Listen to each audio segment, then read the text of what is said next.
श्री गुरु नानक देव जी एक युग पुरुष ਅਤੇ ਆਪਣੇ ਆਪ ਵਿੱਚ ਮਹਾਨ ਵਿਅਕਤੀਤਵ ਦੇ ਮਾਲਕ ਸਨ। ਗੁਰੂ ਜੀ ਨੂੰ ਸਿਰਫ ਸਿੱਖ ਧਰਮ ਦੇ ਗੁਰੂ ਵਜੋਂ ਹੀ ਨਹੀਂ ਸਗੋਂ ਸਮੁੱਚੀ ਲੋਕਾਈ ਦੇ ਰਹਿਬਰ ਵਜੋਂ ਜਾਣਿਆ ਜਾਂਦਾ ਹੈ। ਜਦੋਂ ਅਸੀਂ ਉਹਨਾਂ ਦੀ ਇਸ ਗੱਲ ਦਾ ਮੁਲਾਂਕਣ ਕਰਦੇ ਹਾਂ ਤਾਂ ਕਈ ਪਹਿਲੂ ਸਾਹਮਣੇ ਆਉਂਦੇ ਹਨ, ਪਰ ਸਭ ਤੋਂ ਵੱਡਾ ਪ੍ਰਮਾਣ ਗੁਰੂ ਸਾਹਿਬ ਵੱਲੋਂ ਰਚੀ ਬਾਣੀ ਹੈ।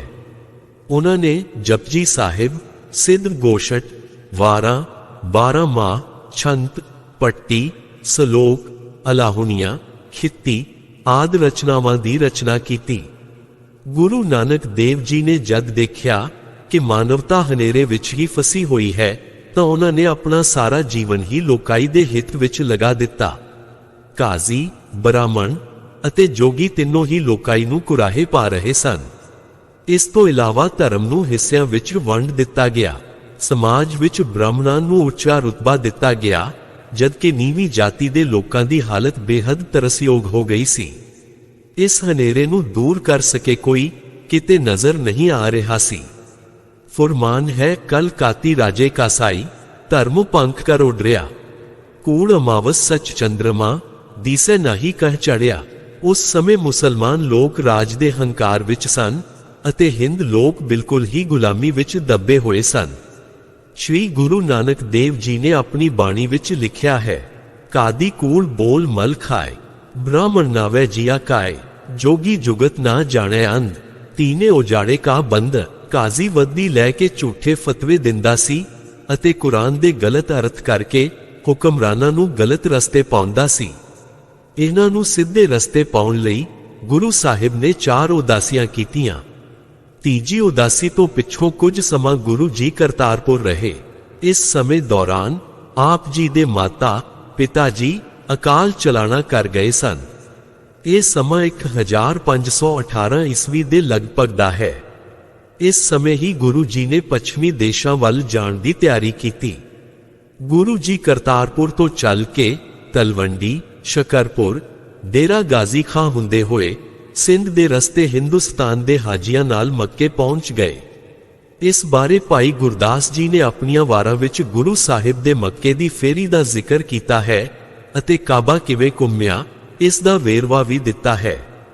बाबा फिर मक्के गया, नील बस्तर धारे बनवारी, असा हथ किताब कच, कूजा बांग मसला धारी, बैठा जाए मसीत विच जिथे हाजी हज गजारी, जा बाबा सता रात नूं वल महराबे पाए पसारी, जीवन मारी लतदी केड़ा सता कफर कफारी, लता वल खदाए दे क्यों कर पया होए बजेगारी, टंगोन पकड़ कसीटिया फिरया मक्का कला दिखारी, होए हैरान करेन जहारी। मक्के दी लाइब्रेरी विच इतिहासकार ताजुद्दीन दी लिखी किताब सियाह तो बाबा नानक शाह फकीर विच लिखिया है कि जनाब सैयद ताजुद्दीन जी ने गुरु महाराज दी बगदाद फेरी वेले तकरीबन 2 साल ते 45 दिन दा समा संगत कीती, जिसने पुस्तक सियाह तो बाबा नानक फकीर लिखी है। ताजुद्दीन ईरान तो गुरु नानक साहिब जी दी संगत विच आया सी। ताजुद्दीन लिखदे ने कि जदों गुरु जी मक्के गए मैं उन्हां दे नाल ही सी। मक्के जाण तो पहला गुरु नानक साहिब जी शाह सरफ तो अलग हो गए सन। ईरान दे इंदलास शहर तो बाहर गुरु जी एक पहाड़ी ते बैठे कीर्तन कर रहे सन। अचानक ताजुद्दीन उत्थों लंघे तां गुरु जी दा नूरानी चेहरा तक के वो कहिंदे कि मेरे कदम रुक गए ते गुरु जी ने मैनू बैठण दा इशारा कीता। मैं बैठ गया। मेरा नमाज दा समा सी। जदों मैं उठण लगा तां गुरु नानक जी ने फिर बैठण लई कहा। मैं कहा जी पानी दी तलाश विच हां, मैं वुज़ू करना है। तां गुरु नानक साहिब जी ने मर्दाना जी नूं एक सोटा दिता ते कहा सामने जो पत्थर है उस नूं परा करो। जदों मर्दाना जी ने इंज कीता तां उत्थों पानी दा चश्मा फुट पिया। मैं वुज़ू कीता ते गुरु नानक साहिब नूं कहा कि तुसीं भी नमाज पढ़ो। गुरु जी कहण लगे असीं तां मक्के जाके पढ़ांगे। मैं कहा जी नमाज दा वक़्त है ते मक्का 1000 कोह ते है। गुरु जी ने मैनू कहा नेत्र बंद कर ते जदों नेत्र खोले तां असीं मक्के विच पहुंच गए। बस ये करामातां देख के मैं गुरु नानक साहिब दा मुरीद बन गया। गुरु जी उत्थे काबे वल पैर करके सौ गए। जद हाजियां ने कहा कि अल्लाह दे घर वल पैर करके क्यों सुते हो, अगों गुरु जी ने फरमाया, जिधर अल्लाह दा घर नहीं मेरे पैर उधर कर दिओ। इत्थे सबना दा भरन दूर कीता, क्योंकि रब तां हर पासे है, सगों हर इंसान दे हिरदे विच वसदा है। इत्थे ही काजियां ने चर्चा करदियां गुरु जी नूं पुछया कि तुसी अपनी पुस्तक खोल के दसो कि हिंदू वड्डा है कि मुसलमान।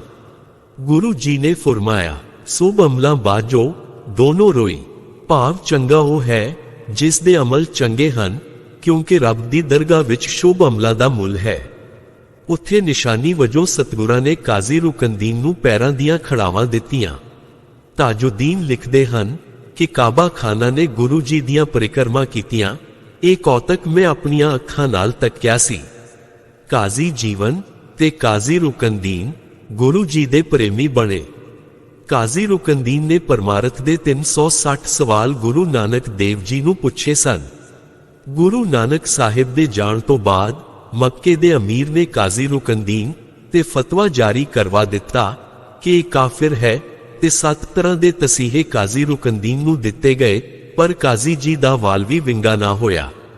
फिर जिहड़े लोग पत्थर चुकी खड़े सन, काजी दे अगे गोडे टेक गए। ये सब किरपा गुरु नानक साहिब दी होई सी। मक्के तो उपदेश करदे पातशाह मदीना गए ते फिर इस्लामी सिक्ख्या दा केंद्र बगदाद विखे पहुंचे। इस दा वर्णन भाई गुरदास जी ने कीता है। फिर बाबा गया बगदाद नो, बाहर जाए किया आस्थाना। एक बाबा अकाल रूप, दूजा रबाबी मर्दाना। बगदाद दे नवाब ने साधु संतां नूं कैद कीता होया सी ते किसी ने कहा, बादशाह पीर साहिब जी दे घर हिंद तो फकीर आया होया है, उसनूं भी सद लओ। सो नवाब दे आदमी गए तां पातशाह नूं पीर जी दे घरों सद लियाए। तां मालक ने कहा, नवाब जी आपने मैनू क्यों बुलाया है? नवाब ने कहा, साईं पातशाह आप जी इन्हां फकीरां नूं पुछ लओ, इन्हां नूं खान पीन नूं सब कुछ मिलदा है ते कोई तंगी नहीं है, पर मेरे घर बच्चा नहीं है ते कोई फकीर दुआ करे तां मेरे घर पुत हो जाए। पातशाह ने कहा, इन्हां लोकां नूं आजाद करो, तेरे घर पुत हो जाएगा। नवाब ने कहा, ठीक है, पर आप जी नूं ओना चिर इत्थे रहना पवेगा। तां सतगुरु जी ने कहा, ठीक है, असीं ओना चिर इत्थे रहांगे। ਗਿਆਨੀ ਗਿਆਨ ਸਿੰਘ ਜੀ ਦੇ ਪੰਥ ਪ੍ਰਕਾਸ਼ ਦੇ ਸਫੇ 53 ਤੋਂ 54 ਵਿੱਚ ਨਵਾਬ ਦਾ ਨਾਮ ਬਾਦਸ਼ਾਹ ਵਲੀਦ ਦਾ ਪੋਤਰਾ ਬਕਰ ਖਲਾਫਾ ਲਿਖਿਆ ਹੈ। ਸੋ ਸਾਰੇ ਫਕੀਰ ਸੰਤ ਛੱਡ ਦਿੱਤੇ ਤੇ ਪਾਤਸ਼ਾਹ ਪੀਰ ਦੇ ਘਰੋਂ ਮੂਸਾ ਦੀ ਕਬਰ ਪਾਸ ਦਜਲਾ ਦਰਿਆ ਦੇ ਲਾਗੇ ਆ ਕੇ ਰਹਿਣ ਲੱਗ ਪਏ ਤੇ ਨਵਾਬ ਦੇ ਘਰ ਪੁੱਤ ਹੋਇਆ ਤਾਂ ਇਸ ਦੀ ਬੇਗਮ ਨੇ ਚੋਲਾ ਆਪ ਕੱਢ ਕੇ ਦਿੱਤਾ। ਉਸ ਤੇ ਕੁਰਾਨ ਦੀਆਂ ਆਇਤਾਂ ਲਿਖੀਆਂ ਤੇ ਪਾਤਸ਼ਾਹ ਦਾ ਨਾਮ नानक शाह फकीर लिख के सतगुरु नूं भेंट कीता। बगदाद विखे दजला दे किनारे रब्बी रंग विच रंगिया फकीर बहिलोल नाल श्री गुरु नानक देव जी दा मेल होया।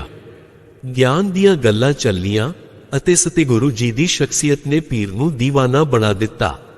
उसने जिद करके गुरु जी नूं काफी चिर जाण ना दिता। आखिर गुरु जी पीर नूं समझा के अगे चल पए।